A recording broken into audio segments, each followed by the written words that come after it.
AICC ఆదేశాల మేరకు ప్రతి రాష్ట్రంలో ఈరోజు క్యాండిల్ ర్యాలీలు ఆర్గనైజ్ చేయడం జరిగింది. మన రాష్ట్రంలో కూడా, ఆంధ్ర రాష్ట్రంలో కూడా ఈరోజు ప్రతి జిల్లాకు సంబంధించిన డిసిసి, సిటీ ప్రెసిడెంట్స్తో సహా సీనియర్ ఎలాగో ఉన్నారు. మేమందరము కూడా చనిపోయిన వాళ్ళందరికీ మనస్ఫూర్తిగా కాంగ్రెస్ పార్టీ తరఫున నివాళులు అర్పిస్తున్నాం.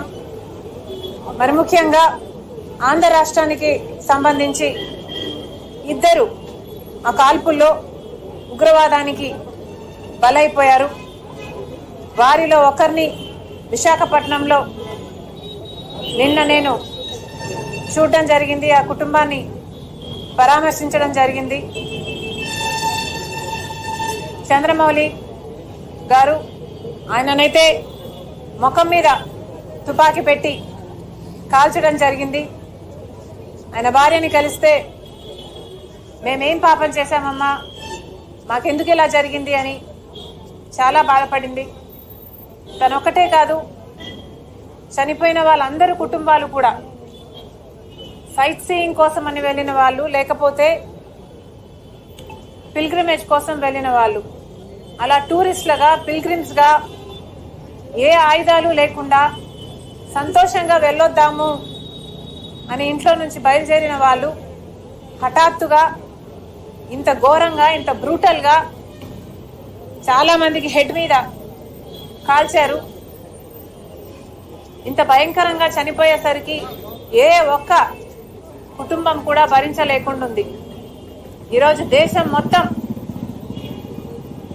ఆ కుటుంబాలకు నివాళులు అర్పిస్తుంది. అంటే మన దేశం మీద జరిగిన ఈ దాడి ఎంత షాకింగ్గా, ఎంత బ్రూటల్గా చేశారో ప్రపంచం అంతా కూడా చూస్తుంది.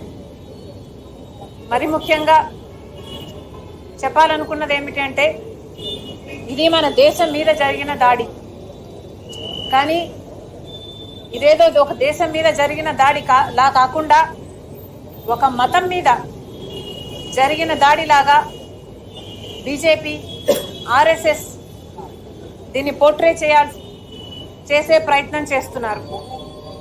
ఇది చాలా దురదృష్టకరం. చనిపోయిన వారిలో చాలా మటుకు హిందువులు ఉన్నా కూడా గుర్తు పెట్టుకోవాలి, ఒక ముస్లిం కూడా ఉన్నాడు.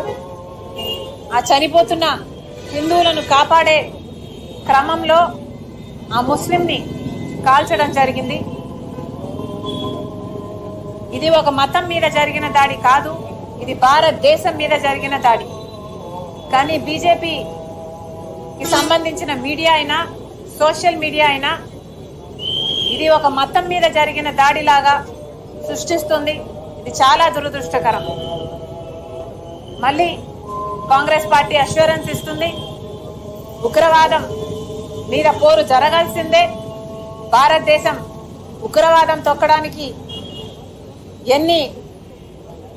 ఎంత స్ట్రిక్ట్గా అనుసరించాలనో అంత స్ట్రిక్ట్గా చేయాల్సిన అవసరం ఉంది. ఇది మళ్ళీ జరగడానికి వీల్లేదు. Thank you.